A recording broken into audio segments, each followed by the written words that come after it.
কম যত্নের গরমের ফুল বলতে আমার কাছে যেগুলো আছে আর যত্নের সেগুলি আমি তোমাদের কাছে শেয়ার করছি। হ্যাঁ, এটা ফুলের গাছ নেই, সেগুলো আমি অপরাজিতা ফুলের ছবি নিয়ে তোমাদের সাথে এই ভিডিওটা আমি শেয়ার করছি। হয়। তোমাদের কেমন এটা লাগছে হলো অবশ্যই বাগান বিলাস আমাকে কমেন্ট করে জানাবা। আর কোনগুলো গাছের ডাল থেকে চারা হয়, এটা কোনগুলো হলো বীজ নয়নতারা। থেকে চারা এটা হয়, দুটো সেগুলো আমি মানে বললাম হাইব্রিড এই এবং দেশি ভিডিওর হয়। এটা মাধ্যমে। বীজ থেকে তৈরি বা ডাল থেকেও তৈরি করা যায়।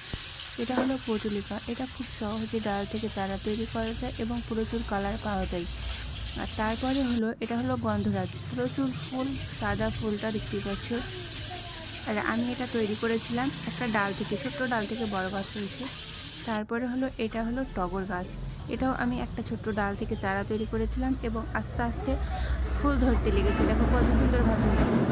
এটা হলো চাম্পা, আর কালারটা কত সুন্দর কালার। আর এটার আমার কাছে গাছ নেই, তোমাদের কাছে শুধু আমি ছবিটা শেয়ার করছি।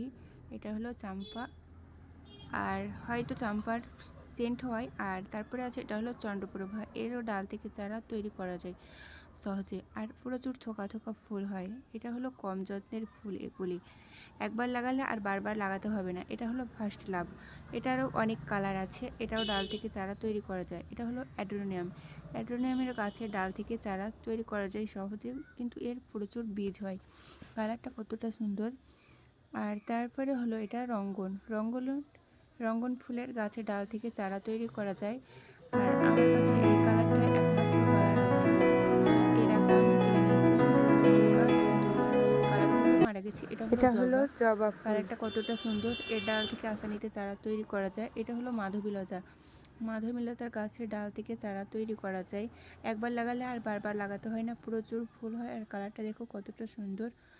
তারপরে হলো এটা জুঁই ফুল, একবার লাগালে আর বারবার লাগাতে হয় না, প্রচুর ফুল দেয়। এটা সাদা সাদা সুন্দর সুন্দর ফুল হয়, দেখতেও খুব ভালো লাগে, বাগানকে ভরিয়ে তোলে। তারপর হচ্ছে এটা জংলি বলতে পারো, বন জঙ্গলের। এটা হলো ল্যান্টেনা ফুল, এটার অত যত্ন নিতে হয় না। তারপর হচ্ছে ডেইজি, ডেইজি ফুলটা দেখো কতটা সুন্দর। এটা হয়তো বীজ থেকে চারা তৈরি করা যায়।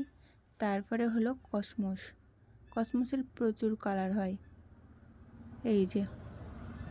তারপরে আছে জিনিয়া, এগুলো হলো বীজ থেকে চারা থেকে তৈরি। আর তারপরে হচ্ছে সাফলা,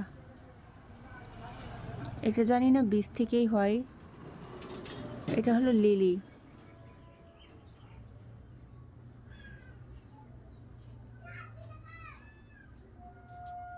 এটা হলো রেন লিলি। এগুলো কিন্তু গরমকালে বেশি ফুল হয়। এটা হলো কাঠগোলাপ, এটারও অত যত্ন করতে হয় না, প্রচুর বড় বড় গাছ হয়। হ্যাঁ, ছোট করে ছোট্ট চারা তো লাগা হয়, যেগুলোতে ফুল ধরে। এটা হলো সূর্যমুখী, এগুলো হলো গরমের ফুল, গরমকালে ফুটে। এটা হলো জারবেরা, গরমের ফুল বলতে আমি এইগুলোকেই বুঝি। আর এটা হলো সন্ধ্যা মালতী, গরম আসলে প্রচুর ঘুরে ঘুরে ফুল হয়। এটা আমার বলতে পারো 10 থেকে 15 বছর থেকে এখানে গাছগুলো আছে। একবার ঠান্ডার সময় মারা যায়, তারপর নিজে নিজে প্রচুর বীজ পড়ে নিজে নিজে ছোটো চারা থেকে বড় গাছে পরিণত হয় এবং অনেক বেশি ফুল হয়। আমি একবার লাগিয়েছিলাম, আর বারবার লাগানোর কোনো দরকার নেই। এই গাছ থেকে বীজ পড়ে আবার নিজে নিজেই বড় গাছ হয়ে ফুল ধরে।